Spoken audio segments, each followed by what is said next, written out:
আসসালামু আলাইকুম সুপ্রিয় দর্শক, আশা করি সবাই আল্লাহর রহমতে অনেক ভালো আছেন। আজ আপনাদের মাঝে শেয়ার করব লম্বা জমিতে 3 বেডের একটি চমৎকার বাড়ির ফ্লোর প্ল্যান।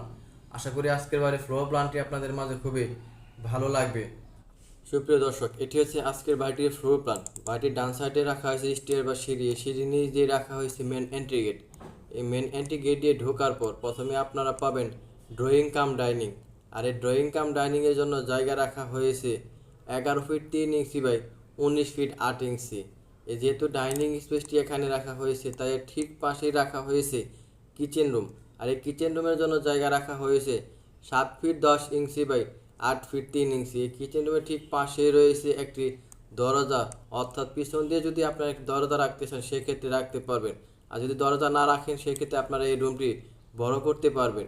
আর এই ফ্লোর প্ল্যানটিতে রুমটির সাইজ রাখা হয়েছে 11 ফিট 6 ইঞ্চি বাই 12 ফিট। এই বেডরুমের ঠিক পাশে রয়েছে আরেকটি বেডরুম।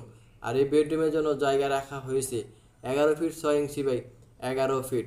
সো ভিউয়ার্স, এই বেডরুম থেকে বের হওয়ার পর ড্রয়িং কাম ডাইনিংয়ে আসার পর ড্রয়িং কাম ডাইনিং থেকে ঠিক সামনের দিকে যদি আপনারা অগ্রসর হন, তাহলে আপনারা পাবেন প্রথমে কমন টয়লেট। আর এই কমন টয়লেটের জন্য জায়গা রাখা হয়েছে 7 ফিট 6 ইঞ্চি বাই 4 ফিট 6 ইঞ্চি। এই কমন টয়লেটের ঠিক পাশে রাখা হয়েছে মাস্টার বেডরুম। আর এই মাস্টার বেডরুমের জন্য জায়গা রাখা হয়েছে 11 ফিট 4 ইঞ্চি বাই 12 ফিট। এই মাস্টার বেডরুমের সাথে রয়েছে একটি টয়লেট। আর এই টয়লেটের জন্য জায়গা রাখা হয়েছে 4 ফিট বাই 7 ফিট 6 ইঞ্চি।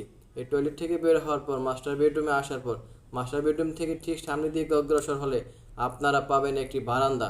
আর এই বারান্দার জন্য জায়গা রাখা হয়েছে 11 ফিট 6 ইঞ্চি বাই 3 ফিট। মোটামুটি এই সাইজে যদি আপনারা 3টি বেডরুম সাজাতে চান সেক্ষেত্রে আপনাদের জমি লাগবে 24 ফিট বাই 45 ফিট।